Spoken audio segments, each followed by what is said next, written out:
Breaking news చూస్తున్నాం. రైతు భరోసా విధి విధానాలపై సబ్ కమిటీ ఫోకస్ పెట్టింది. సచివాలయంలో ఉదయం 11:30కు సబ్ కమిటీ భేటీ కానుంది. సబ్ కమిటీ చైర్మన్ గా బట్టి విక్రమార్క, సభ్యులుగా శ్రీధర్ బాబు, పొంగులేటి, తుమ్మల ఉన్నారు. ఎన్ని ఎకరాల్లోపు ఉన్న రైతులకు రైతు భరోసా ఇవ్వాలి అనే దానిపై సబ్ కమిటీ సమాలోచనలు చేయనుంది. 10 ఎకరాల వరకు ఉన్న రైతులకు కూడా ఇవ్వాలని ప్రభుత్వానికి రైతు సంఘాల నుంచి వినతులు అందాయి. ప్రభుత్వం మాత్రం 5 ఎకరాల్లోపు ఉన్న చిన్న సన్నకారు రైతులపై దృష్టి పెట్టినట్టు తెలుస్తోంది. అటు కౌలు రైతులను గుర్తించడం పైన సబ్ కమిటీలో చర్చ జరిగే ఛాన్స్ ఉంది.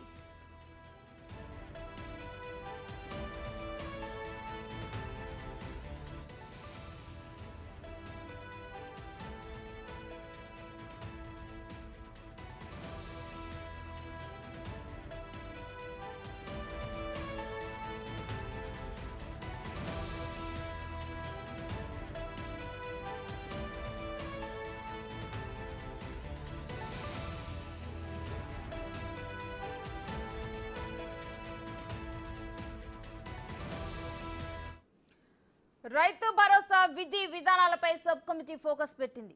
సచివాలయంలో ఉదయం 11:30కు సబ్ కమిటీ భేటీ కానుంది. అయితే సబ్ కమిటీ చైర్మన్ గా బట్టి విక్రమార్క ఉన్నారు. ఇందులో సభ్యులుగా శ్రీధర్ బాబు, పొంగులేటి, తుమ్మల ఉన్నారు.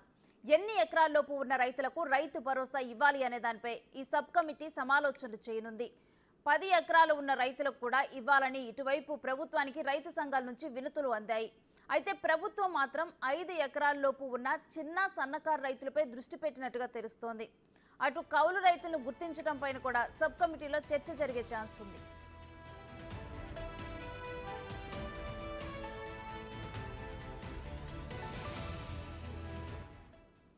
ఇక రైతు భరోసాకు సంబంధించి విధి విధానాలు ఖరారు చేయడానికైతే ఈరోజు భేటీ జరగబోతోంది.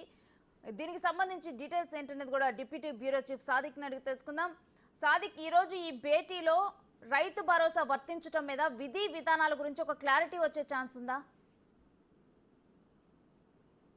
Yes, definitely. ఎందుకంటే రైతు భరోసా కార్యక్రమం ప్రభుత్వం ప్రతిష్టాత్మకంగా తీసుకోబోతుంది. సో కల్టివేషన్ ల్యాండ్కే ఇవ్వాలి, కొండలు గుట్టలకు వాళ్ళకి ఇవ్వద్దని కూడా ప్రభుత్వం భావిస్తున్న నేపథ్యంలో సో రైతు భరోసా ఎవరికి ఇవ్వాలి, ఎంత వాళ్ళకి ఇవ్వాలి, ఏ సంబంధించిన వర్గాలకు ఇవ్వాలి దానిపైన కూడా దానిపైన విధి విధానాలు రూపొందించేందుకు గాను ఒక కేబినెట్ సబ్ కమిటీ ఏర్పాటు చేసింది.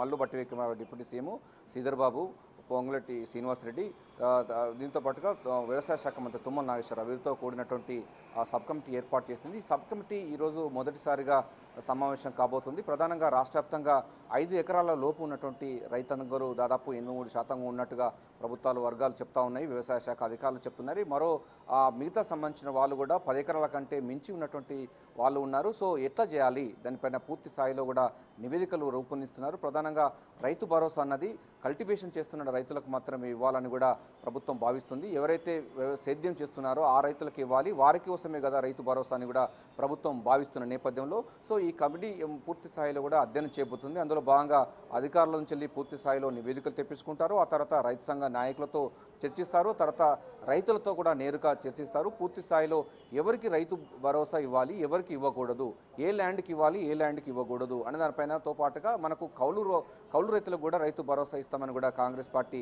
స్పష్టం చేసింది. దానికి సంబంధించినటువంటి అంశాలపైన కూడా మేనిఫెస్టోలో పొందుపరిచిన సందర్భం మనకు తెలిసింది. 6 గ్యారంటీ స్కీమ్లో ఈ రైతు భరోసాలో వాళ్ళు కూడా ఇంక్లూడ్ చేసిన సందర్భం ఉంది. అంటే రైతులకు ఇస్తారు, కౌలు రైతులకు కూడా ఇస్తారు. సో ఈ నేపథ్యంలోనే పూర్తి స్థాయిలో దీని విధి విధానాలు రూపొందించే క్రమంలో ఈ యొక్క క్యాబినెట్ సబ్ కమిటీ అధ్యయనం చేయబోతుంది. ఈరోజు మొదటిసారిగా ఈ క్యాబినెట్ సబ్ కమిటీ సమావేశమవుతుంది. సో అధికారుల దగ్గర నుంచి పూర్తి స్థాయిలో డాటా సేకరించిన తర్వాత క్షేత్రస్థాయిలో రైతు సంఘ నాయకులతోని అదేవిధంగా ఆల్ పార్టీ నేతలతో పాటుగా మిగతా సంబంధించినటువంటి ఎన్జిఓ ఆర్గనైజేషన్తో పూర్తి స్థాయిలో నివేదికలు తయారు చేసిన తర్వాత దీన్ని అసెంబ్లీ అంటే మనకు ఈ నెల 24 నుంచి బడ్జెట్ సమావేశాలు ప్రారంభమవుతున్న నేపథ్యంలో ఈ బడ్జెట్ సమావేశాలకు సందర్భంగా కూడా ఈ యొక్క నివేదికను పూర్తి స్థాయిలో అసెంబ్లీలో ప్రవేశపెడతారు. ఆ తర్వాత ఈ యొక్క ఎవరికి ఇవ్వాలి రైతు భరోసా దానిపైన కూడా క్లారిటీ ప్రభుత్వం చెప్పబోతుంది. గత ప్రభుత్వాలు కూడా మనకు నాన్ కల్టివేషన్ ల్యాండ్స్కి రియల్ ఎస్టేట్ సంబంధించిన భూములకు అదేవిధంగా ఇతరత్ర కొండల గుట్టలకు సంబంధించినటువంటి భూములకు కూడా ప్రభుత్వ ధనాన్ని దోచిపెట్టింది. అటవీ సంబంధించిన భూములు కూడా కొంతమంది తమ పేర్లు తీసుకొని పట్టదారులుగా చేసుకొని దానికి కూడా ప్రభుత్వ ధనాన్ని దుర్వినియోగపరిచిందని కూడా ఆరోపణలు వెలువెస్తున్నాయి. సో రైతాంగం నుంచి కూడా పూర్తి స్థాయిలో కూడా 5 ఎకరాల లోపు ఉన్న వాళ్ళకే రైతు భరోసా ఇవ్వాలి, పెట్టుబడి సహాయం ఇవ్వాలని కూడా డిమాండ్ వస్తున్న నేపథ్యంలో దీని స్థాయిలో పూర్తి స్థాయిలో అధ్యయనం చేసేందుకు గాను ఈ కేబినెట్ సబ్ కమిటీ ఏర్పాటు చేసింది.